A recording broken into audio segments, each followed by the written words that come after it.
Natureza da catequese.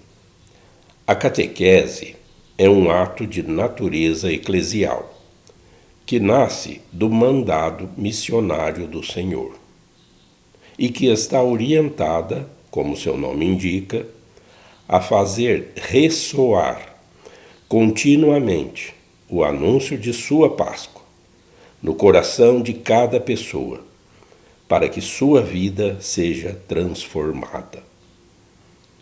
Uma realidade dinâmica e complexa a serviço da Palavra de Deus.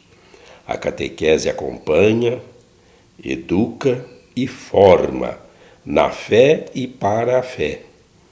Introduz a celebração do mistério. Ilumina e interpreta a vida e a história humanas. Integrando harmoniosamente essas características, a catequese expressa a riqueza de sua essência e oferece sua contribuição específica para a missão pastoral da Igreja. Parágrafo 55 do Diretório para a Catequese 2020. Olá! Hoje nós vamos voltar alguns parágrafos lá atrás do Catecismo para um assunto que propositadamente eu deixei para agora, porque nós estamos quase terminando algumas reflexões sobre o tema da Igreja, eclesiologia, para depois prosseguirmos nossas reflexões sobre o Catecismo da Igreja Católica, como é o nosso objetivo. E o assunto que a gente deixou então para conversar agora é porque de fato é um assunto polêmico. Já deu muita discussão, já deu muito debate desde os primeiros séculos do cristianismo, mas é um assunto que precisa ser abordado e a gente vai tentar aqui esclarecer da melhor forma que conseguirmos para que não fique dúvida. Porque, de fato, pertencer à Igreja é uma necessidade. É uma necessidade vital, fundamental. Crer em Jesus Cristo não pode ser só da boca para fora. Crer em Jesus Cristo, crer em Deus, significa que a pessoa precisa, por conseguinte, fazer o que Deus quer, o que Deus institui, o que Deus manda. Como nós já vimos, precisa se obedecer a algumas condições para se entrar no povo de Deus. Então, não é uma questão que a Igreja está dizendo isso por dizer, porque ela quer adeptos. A Igreja nem faz assim esse proselitismo. O que é proselitismo? É ficar indo atrás, forçando as pessoas a entrar para a Igreja. Não. A Igreja, desde o começo, ela faz a sua pregação, é sua missão ensinar o Evangelho. Os Evangelhos estão aí para ser estudados e entendidos. Então, um ou outro assunto se torna polêmico, mas a Igreja, custe o que custar, ela tem que se manter, sem se desviar daquilo que é o correto. Então vamos lá, porque essa frase já deixou muita gente preocupada e os debates se sucederam até agora no Concílio Vaticano II. E aí, do Concílio Vaticano II, depois, foi em 1992, surgiu o Catecismo, mantendo o que nós vamos ver agora. Qual que é a frase? Que fora da Igreja não há salvação. Nós já vamos ler. O que significa fora da Igreja não há salvação? Que só os católicos então se salvam? Que só os católicos vão conseguir ir para o céu porque estão na Igreja? Quem não está na Igreja Católica não se salva?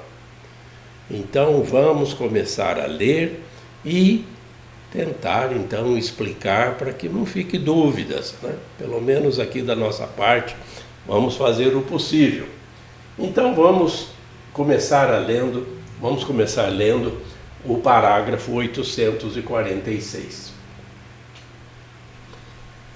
Como entender esta afirmação, com frequência repetida pelos padres da Igreja? Formulada de maneira positiva, ela significa que toda salvação vem de Cristo cabeça, por meio da Igreja, que é seu corpo. E aqui então tem uma citação da Lumen Gentium que nós vamos ler agora. Apoiado na Sagrada Escritura e na tradição, o concílio ensina que esta igreja peregrina é necessária para a salvação. O único mediador e caminho da salvação é Cristo, que se torna presente para nós em seu corpo, que é a igreja. Ele, porém, indicando expressamente a necessidade da fé e do batismo, ao mesmo tempo confirmou a necessidade da igreja, na qual os homens entram pelo batismo, como por uma porta. Por isso, não podem se salvar aqueles que, sabendo que a Igreja Católica foi fundada por Deus, por meio de Jesus Cristo, como instituição necessária, apesar disso, não quiserem nela entrar ou nela perseverar. Então, mais taxativo do que isso é difícil, não é? Aqui é o parágrafo 846 do Catecismo, reafirmando essa doutrina. É preciso estar com Deus, é preciso estar com Jesus Cristo, por Jesus Cristo. Ele é o caminho. Ele mesmo declarou: ninguém vem ao Pai senão por mim. Está lá também no último capítulo do Evangelho de Marcos. Aqui a necessidade da fé e do batismo. Quem crer e for batizado será salvo. Quem não crer será condenado. Então, se a pessoa sabe que a igreja foi fundada por Deus, ou se ela não sabe, precisa procurar saber, procurar a verdade, e a verdade vai libertar a pessoa dessas dúvidas. É uma questão de sensatez a pessoa entender que Deus tudo que faz é bom. Ele enviou o seu Filho, que fundou a igreja, instituiu a igreja com os seus sacramentos, entregou a jurisdição, ao governo, a apostolicidade para os apóstolos. São as colunas, os fundamentos da igreja. Enviou o Espírito Santo sobre eles, que com coragem espalharam o cristianismo com seus sucessores até os nossos dias. O cristianismo que só vive para fazer o bem. Embora tenha uns ou outros ao longo da história da igreja que prevaricaram, que erraram, mas isso é da condição humana, errar, falhar, mas a igreja em si, ela é santa, ela é una, porque ela é de Deus, ela não é dos padres, ela não é do Papa. Então, a pessoa que souber que a Igreja Católica foi fundada por Jesus Cristo, o Filho de Deus, está aqui, né? é uma instituição necessária.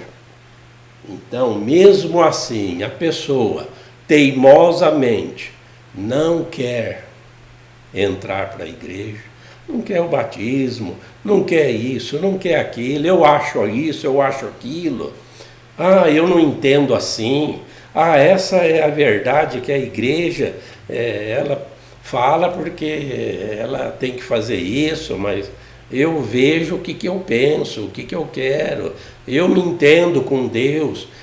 Isso tudo é orgulho. A gente, como já disse em outros encontros, nós somos pequenos demais para se entender com Deus diretamente. Senão, se a gente pudesse se entender com Deus diretamente, para que ele precisaria mandar o seu filho? Não teria nem necessidade de mandar o filho, se a gente mesmo pode entrar em contato com Deus. Não, ele veio aqui para dizer que é ele o caminho, é ele a verdade, é ele a vida. Quem quiser ir para o Pai tem que ir com ele. E ele é a igreja, que ele é a cabeça, Cristo cabeça, por meio da igreja, que é seu corpo. Esse parágrafo deixa bem claro. Mas tem mais alguns que a gente precisa também conversar. O 847, o 847 e o 848. Leia comigo. Esta afirmação não visa àqueles que, sem culpa, desconhecem Cristo e sua igreja. Preste atenção agora nessa citação. Aqueles, portanto, que sem culpa ignoram o Evangelho de Cristo e sua igreja, mas buscam a Deus com coração sincero e tentam, sob o influxo da graça, cumprir por obras a sua vontade, conhecida por meio do ditame da consciência, podem conseguir a salvação eterna. Próximo parágrafo. Deus pode, por caminhos dele conhecidos, levar à fé todos os homens que, sem culpa própria, ignoram o Evangelho, pois sem a fé é impossível agradar-lhe. Mesmo assim, cabe à igreja o dever e também o direito sagrado de evangelizar todos os homens. Então veja que essa abertura também é importante. Se o parágrafo anterior, 846, deixou bem claro e taxativo de que a igreja é necessária para a pessoa se salvar, tem que estar na igreja. Só não vai se salvar então aquela pessoa que, teimosa, orgulhosa, não quiser saber de pertencer a ela. Então aí já vem a questão da culpa. A pessoa sabe, ela diz que acredita em Deus, acredita em Jesus Cristo, mas não quer seguir o que Jesus Cristo instituiu. Agora, esses dois parágrafos deixam uma abertura para aquelas pessoas que sem culpa, aqui duas vezes, e aqui embaixo também, no outro parágrafo, sem culpa própria, pessoas que não conhecem Jesus Cristo. Nossa, tem bilhões de pessoas que ainda não sabem quem é Jesus Cristo, não conhecem os evangelhos, não chegaram essas informações, esse conhecimento ainda não chegou até essas pessoas. Mas são pessoas do bem, são pessoas justas, são pessoas solidárias, são pessoas fraternas, que de uma forma ou de outra, por caminhos conhecidos só por Deus, também recebem o influxo da graça. recebem de Deus e permanecem nessa vida de fé, de justiça, na prática do bem, trabalhando para o bem comum, mas não conhecem ainda Jesus Cristo, não conhecem ainda a igreja. Então essas pessoas podem conseguir a salvação eterna. E isso a gente deixa para Deus. Não somos nós que julgamos. Ninguém tem o direito de julgar ninguém. Só Deus conhece o coração das pessoas, a mente das pessoas. Deus é o juiz. Jesus é o juiz que é designado por Deus. Então, às vezes a culpa é nossa da igreja, que não temos missionários suficientes, porque muitas pessoas fecham os seus corações também para a evangelização, não se transformam em cristãos missionários. A messe é tão grande e os operários são poucos. Então, às vezes, a culpa, na verdade, é um ato de omissão de muitos católicos, cristãos, que não ainda levaram o evangelho até os confins do mundo. Então, com esses 3 parágrafos, nós achamos que fica razoavelmente esclarecido essa necessidade de pertencer à igreja, mas que outras pessoas que nem conhecem a igreja nem Jesus Cristo podem conseguir a salvação, sim. Sobre a questão dos leigos.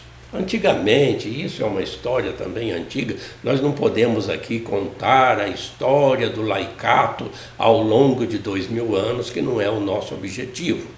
Mas por muitos séculos, leigo era aquela pessoa que estava por fora, quando a igreja estava mais ou menos dividida entre clero, hierarquia e os fiéis. Então, durante muitos anos, os ritos todos em latim, e as pessoas com certa dificuldade de entender o idioma latino, então tinha uma participação um pouco menor, mas o fato é que nem por esses problemas muitos, milhões de cristãos se tornaram santos, se salvaram por sua ação.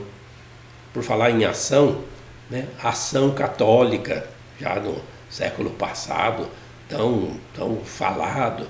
Quantos leigos se destacaram na história da igreja, isso é sem conta. O fato é que nós é que precisamos entender que os leigos têm uma ação de protagonistas. Protagonismo é uma palavra que tem o significado aí, o prefixo proto significa primeiro, Proto, primeiro. E esse gonismo, que vem do verbo agere, em latim. Então, proto-agere, agir primeiro. O substantivo é axio, acciones. De acciones vem a palavra em português ação. Então a primeira ação, aquele que age por primeiro. O protagonista, só para um exemplo assim rápido, num teatro, numa novela, é o ator principal. Mas aqui não se trata de ator, porque o ator é aquele que representa o papel de uma outra pessoa. Já o protagonismo dos leigos é para a gente entender que a igreja mesma é formada pelos leigos. A hierarquia se constitui de funções, pessoas que abraçam um sacramento da ordem para servir os leigos, que são os protagonistas. São eles que estão no mundo sem ser do mundo. Os leigos é que têm que tocar a igreja. sob as diretrizes da hierarquia, porque eles têm, né, os clérigos, estudos de filosofia, de teologia, mestrados e doutorados, né, nas ciências cristãs e na história, além de outras disciplinas que já estudaram, mas eles estão ali para apontar caminhos. Na verdade, quem age, quem faz, são os leigos. Eles é que têm que ser sal na terra, luz do mundo. E também aquele fermento na massa que faz o evangelho se espalhar pelo mundo todo. Vamos ler esses dois parágrafos, o 897 e o 898. Leia comigo. Os fiéis leigos. Por leigos entendem-se aqui todos os cristãos, exceto os membros das sagradas ordens ou do estado religioso reconhecido na igreja, isto é, os fiéis que, depois de serem incorporados a Cristo pelo batismo, constituídos povo de Deus e em sua medida feitos participantes da função sacerdotal, profética e régia de Cristo, exercem por sua parte na igreja e no mundo a missão de todo o povo cristão. Parágrafo seguinte, a vocação dos leigos. É específico dos leigos, por sua própria vocação, procurar o reino de Deus, exercendo funções temporais e as ordenando segundo Deus. A eles, portanto, cabe de maneira especial iluminar e ordenar de tal modo todas as coisas temporais, às quais estão intimamente unidos, que elas continuamente se façam segundo Cristo, cresçam e contribuam para o louvor do Criador e do Redentor. Vejam que os fiéis leigos, eles têm essa função: sacerdotes, profetas e reis. São munos. De vez em quando a gente ouve aí, está em muitos livros, né? O munus de celebrar, o munus de profetizar, o munus de reger. Munus significa serviço, uma ação, esse protagonismo. Os leigos são sacerdotes em Cristo, porque Cristo é o sumo sacerdote. Quem está no corpo de Cristo, nesse corpo místico de Cristo, que é a igreja, são sacerdotes em Cristo. Nós oferecemos com Cristo, por Cristo e em Cristo, o sacrifício de sua paixão, morte e ressurreição em todas as missas. Nós exercemos o sacerdócio com Cristo nos sacramentos, nos sacramentais, que ainda vamos estudar. Então, essa função sacerdotal é de todo o povo de Deus na igreja, de todos os leigos. Agora, se o padre está lá, ou o bispo, presidindo a missa, é uma função que lhe foi dada. Não é que ele está acima dos leigos, apenas juridicamente, na hierarquia, mas não que eles são superiores e os leigos são inferiores. Diante de Deus não existe essa acepção de pessoas. Todos somos filhos adotivos de Deus, herdeiros em Cristo. Então é apenas uma função, a do diácono, a do padre, a do bispo, a do papa, a do cardeal, quem seja. São funções. Nós em Cristo somos profetas, aqueles que falam. Quantos pecados de omissão alguns católicos cometem por não profetizar, por não defender a sua fé. Às vezes fica com vergonha, né, de se demonstrar católico, cristão, discípulo missionário de Jesus Cristo. Aliás, tem até uma recomendação de Jesus Cristo: ai de quem se envergonhar de mim, porque eu também vou me envergonhar dessa pessoa. Está no Evangelho. Nós somos reis com Cristo, por Cristo e em Cristo. Somos reis. Assim como Cristo é o rei do universo e ele governa todo mundo com o Pai e o Espírito Santo, nós também temos que administrar. A igreja é de Deus, mas, digamos, a administração é nossa. Não só da hierarquia dos leigos, são os leigos que coordenam pastorais, coordenam movimentos, associações. São os leigos que agem nas famílias, na escola, no trabalho, nas ordens temporais, como nós estamos vendo, de modo que nós administramos a igreja e temos também que lhe dar recursos financeiros para poder cobrir as despesas que a igreja tem, de combustível, de energia, de água, de alimentação, dos padres, daqueles que servem a igreja, dos funcionários, faxineiros, sacristães, isso e aquilo, nas secretarias. Então é toda uma administração que precisa ser gerida com o quê? Com o dinheiro que vem do céu? Não, somos nós que cuidamos dessa administração. É o mundo sacerdotal, o mundo profético e o mundo real, dessa realeza que nós temos. Como é bonito pertencer a esse povo de Deus. E, como nós sabemos, Deus provê a tudo. Ele sabe de tudo aquilo que a gente precisa.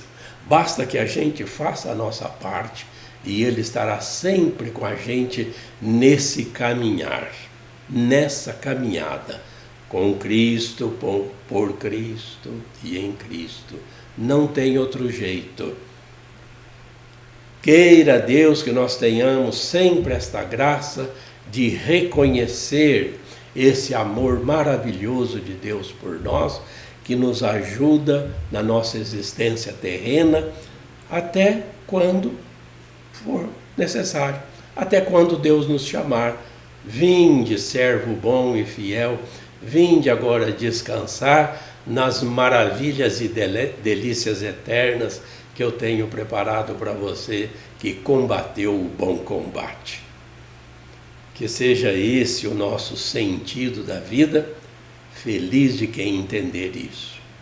Tá? Então, fique sempre com Deus, não desanime. Apesar de tudo, a perseverança na fé faz a gente crer e esperar.